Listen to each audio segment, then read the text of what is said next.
تو بہت معروف نام ہے. انہوں نے ان کے اوپر نقد بھی کیا کہ بھائی اس طرح سے ہمیں نہیں کرنا چاہیے کہ ایسی حدیثیں جن کا تعلق مستقبل کی پیشگوئیوں سے ہے اس کا اطلاق کیا جائے، کیونکہ یہ جو اس قسم کی روایت ہے اس کا اطلاق ماضی میں بھی ہے. یعنی بنو عباس نے ان میں سے ساری روایت کو اپنے اوپر اس کا اطلاق کیا.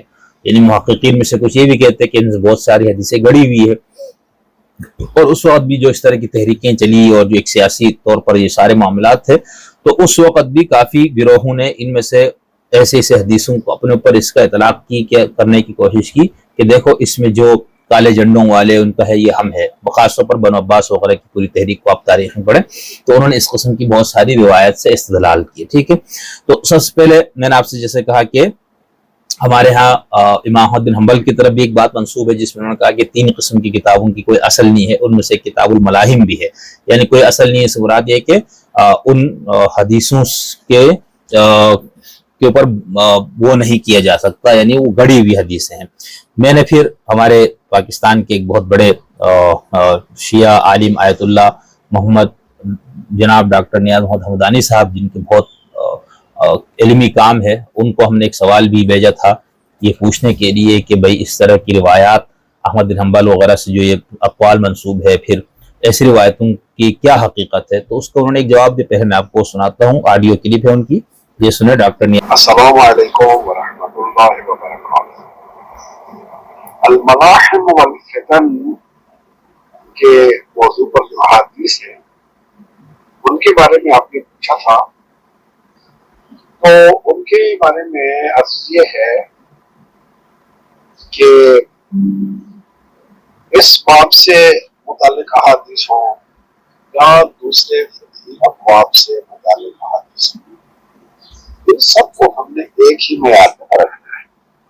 ہم یہ نہیں کہہ سکتے کہ نماز، روزہ، حج، زکوٰۃ اور دیگر ابواب جو ہیں ان میں پائی جانے والی روایات تو درست ہیں یا ان کے اندر درست، نادرست، معتبر، نامعتبر، صحیح اور ضعیف سب موجود ہیں، لیکن کتاب الملاحم والفتن میں جو حدیث ہیں وہ ساری کی ساری غلط ہے، وہ ساری کی ساری ضعیف ہے. ایسا ہم نہیں کہہ سکتے.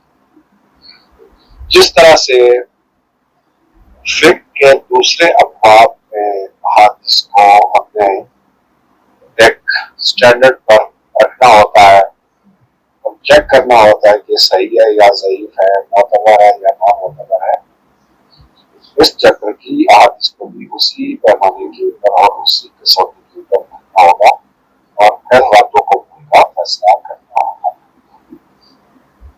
تو یہ تو ہو گئی اس حوالے سے ایک بات.